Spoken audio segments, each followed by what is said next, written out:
Meanwhile, the four Eastern or Orthodox patriarchs continued to carry on. In 1517, a little-known German monk named Martin Luther, protesting certain Roman Catholic practices, nailed a 95-point thesis to the door of the Roman Church in Wittenberg. His critique started what is now known as the Protestant Reformation. Fueled by complex political, social, and economic factors, in addition to religious problems, the Reformation spread like a raging fire into virtually every nook and cranny of the Roman Catholic Church. As decade followed decade, many branches of Protestantism took various forms. Different divisions insisted they were neither Protestant nor Catholic, most wanting a less centralized form of leadership. Anyone could start their own church, which led to today's 2,600 different Protestant denominations.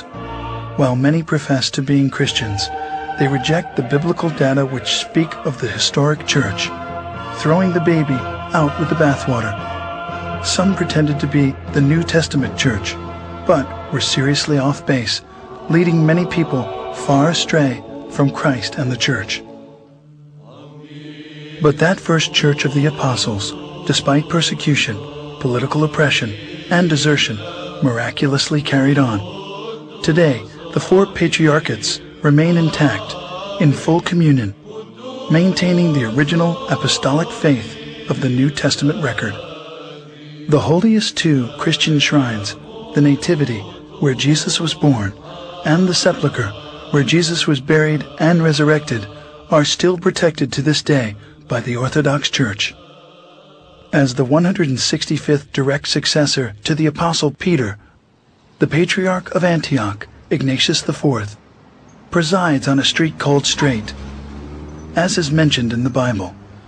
Patriarch Ignatius IV took his name after the great martyr Ignatius I, who was the third to preside on the throne of Antioch from 67 to 107 AD. Records of Orthodox tradition hold that Ignatius of Antioch was the young child Christ took up into his arms in Matthew 18:3. We did not invent Orthodoxy. Churches cannot be invented. And nobody can make a church. And Christ is the only one who spoke about his own church. And we believe that we stick to Orthodoxy because it is his own church. Today, the Patriarchate of Antioch, together with the three other ancient Eastern Patriarchates, Constantinople, Alexandria, and Jerusalem, added 5 modern patriarchates: Russia, Serbia, Romania, Bulgaria, and Georgia, 4 autocephalous churches, Cyprus, Greece, Poland, and Albania, and 5 autonomous churches, Sinai, Czech Republic, Finland, Japan, and China. Many with dependent bodies throughout the world. Together they comprise what is known as the Eastern Orthodox Church, with an estimated 250 million adherents, of whom some 5 to 6 million live in the United States and Canada.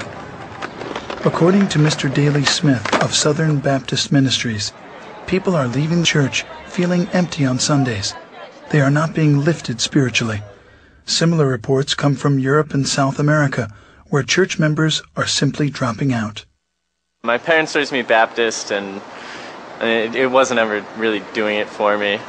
They used to make me go to church every Sunday, and now I just kind of don't believe in anything. I take what I want to out of the Bible and out of the Word, and I pray on my own, and I just don't really feel that I need one man, a pastor or a priest to give me that word. I think it's my relationship with God and my relationship with Christ, and no man, I feel, has one word to say about it. We don't go to church on Sunday to listen to a lecture or a sermon. We go to church to be sanctified, to experience this holiness which is in the divine liturgy. And if you go to church and don't experience this sense of the holy, then you leave the church without without what the American psychologist William James said, without a spiritual experience. And we go to church to have a spiritual experience and be in communion, not only with God, but with each other. Orthodox service is a celebration. A few have discovered the original church and are converting to Orthodoxy. In 1987, about 20 parishes of former evangelicals embraced the Orthodox faith. I chrismated them and ordained them, and they are an integral and very important part of the Archdiocese today. The thing that brought us to at least look at the church was after almost a decade of campus outreach and evangelism in the 60s, we became convinced that biblically we had to be tied into the church to do what we were doing. We did not set out to discover orthodoxy. We set out to find out what the ancient church was really like. And in doing so, we discovered orthodoxy.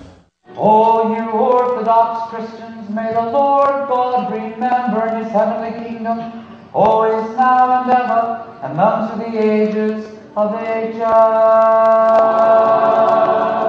From the beginning, the breaking of the bread and wine was kept at the very center of Christian worship. The uniqueness of Orthodoxy and how it differs from Protestantism is this, that we do not, through the Divine Liturgy, we do not tell people what Christ said only. Through the sacrament, which we call communion or the Eucharist, Eucharistia, we tell people what Christ indeed did. Just as the law, the Psalms, and the prophets were read in the synagogue worship in early Israel,